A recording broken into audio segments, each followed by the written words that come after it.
Hello दोस्तों, welcome to my channel time is money 696।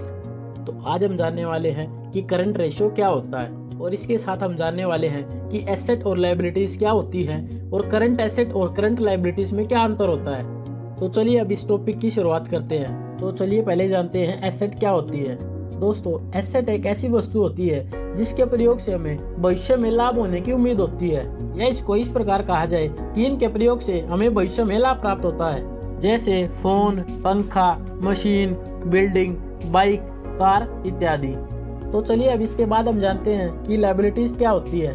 तो liabilities ऐसी वस्तु होती हैं जिनसे हमें भविष्य में लाभ प्राप्त होने की उम्मीद नहीं होती है और जिसके कारण भविष्य में हमें श्रम, समय और धन का भुगतान करना पड़ सकता है, जैसे account payable, taxes, bank loan, salary payable इत्यादि।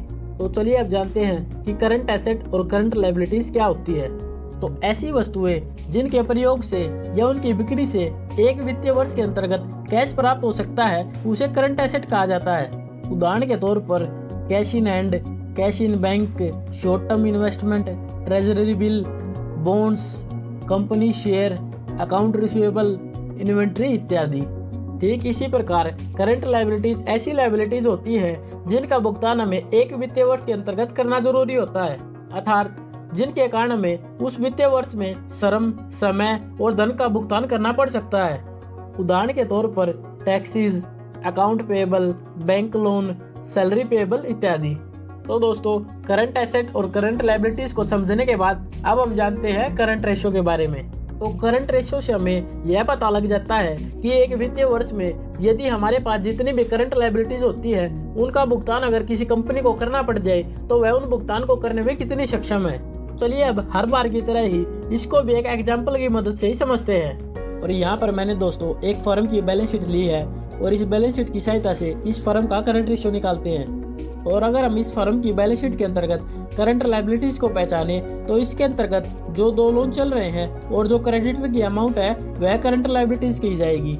और करंट रेशियो निकालने के लिए हम इस लोन्स की पूरी अमाउंट को नहीं लेंगे, क्योंकि हो सकता है कि ये दोनों लोन अगले कुछ वर्षों तक और चलेंगे।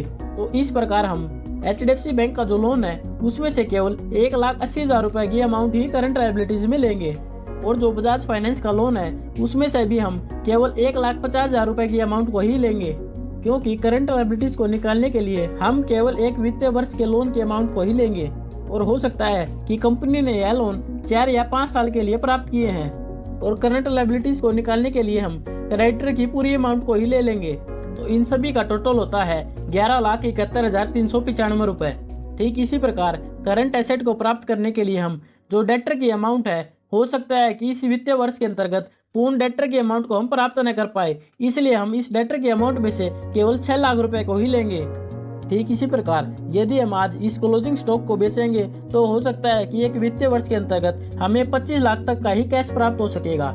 और आगे कैश एट बैंक और कैश इन हैंड को हम पूरी अमाउंट को इसमें शामिल कर लेंगे, जिसको जोड़ने पर हमारे पास आती है 34,76,334 रुपए की वैल्यू, जो हमारी करंट एसेट बनती है। तो चलिए अब इस प्राप्त हुई अमाउंट को करंट रेशियो के फॉर्मूले में रखते हैं। यदि हम इस करंट एसेट को करंट लायबिलिटी से डिवाइड कर देंगे तो हमें 2.96 की वैल्यू प्राप्त होती है। इस प्राप्त हुए करंट रेशियो से हमें यह पता लगता है कि यदि फर्म आज अपनी करंट लायबिलिटीज को पे करने लग जाए तो इसके लिए उसके पास आज के समय 3 गुना तक नकदी उपलब्ध है। और यदि किसी भी फर्म का करंट रेशियो 1 का आता है, इसका मतलब यह है कि जितनी उसकी करंट लायबिलिटीज है उतना ही उसके पास आज कैश उपलब्ध है। और करंट रेशियो का यह मूल्य जितना 1 से ज्यादा होगा उतना ही हमारे लिए अच्छा है। यदि यह करंट रेशियो की वैल्यू 1 से कम की आती है, इसका मतलब यह है कि यदि आज फर्म बंद होने लग जाए और हमें करंट लायबिलिटीज की पेमेंट करनी पड़ जाए तो हमारे पास उतना कैश उपलब्ध नहीं है कि सभी प्रकार की करंट लायबिलिटीज को पे किया जा सके।